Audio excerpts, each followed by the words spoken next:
Hey Husker fans, Evan Bland here, Tom Shatel. This is the Tom Shatel Press Box with the Omaha World-Herald, of course, and we're back with another Monday with Matt Rhule. Tom, another, 25 good minutes with the head coach, and it kind of felt like Nebraska lost the game with his demeanor about what maybe didn't go well against Colorado.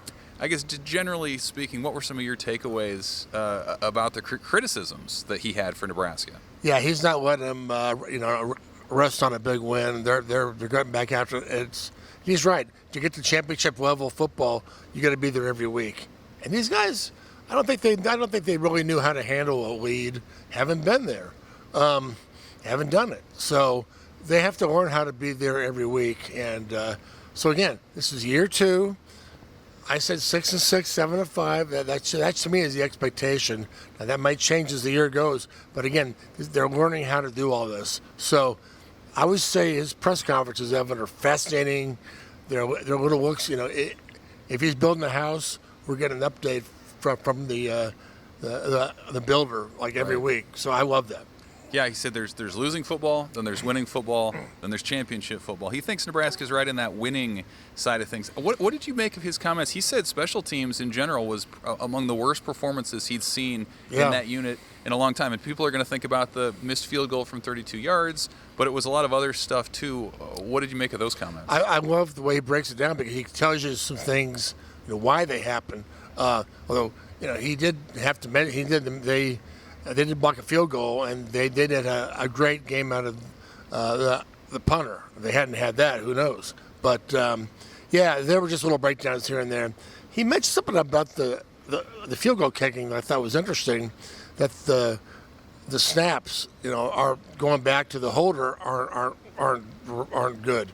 And then that I was kind of playing with the kicker's head a little bit. I just love that backer. He also said something about John Bullock, the linebacker, how he had a great game. Yeah. He was all over Hunter on the pick six. It was easy. One of the reasons it happened was because Bullock took away Travis Hunter on the play. So I love getting those little details because it helps you understand the game. I think the other thing that was really notable, Tom, today, of all the time that we've heard Matt Rhule talk about Dylan Raiola, I thought he was by far more effusive about the freshman quarterback than he had been. This is a guy who knows every play in the game. This is a guy who he told other members of the offense, hey, raise your standard to where that guy is. Yeah. It seemed like Raiola really emerged as that guy. Coaches use us to talk to their team. A lot of them do. He's no different. I'm sure he has to be careful not to give Dylan, he doesn't want to give him too much praise every week. Doesn't want to make him look like he's the teacher's pet. But today he was using him to say, "Hey guys, you better get you better get your intensity level up to where he is." I thought that was fascinating. But again, he said that as a message to his offensive linemen and other players, because those guys pay attention to all this stuff. So again, Mondays with Matt, I always learn something. A lot of talk about the Colorado game, but there was some talk about Northern Iowa, too, coming in. They're a top 25 FCS team. They entered the polls at number 21. Really hard-running team. And I thought what he said, Nebraska's played 2 spread offenses now in UTEP and Colorado. Yeah. This is sort of the starter kit, the on-ramp into the Big Ten, where you're playing in a phone booth and having to defend the run. What did you make of maybe the challenge of Northern Iowa coming off of a pretty emotional game? Yeah, the running back's almost as big as I am. Not quite that big, thank God. But this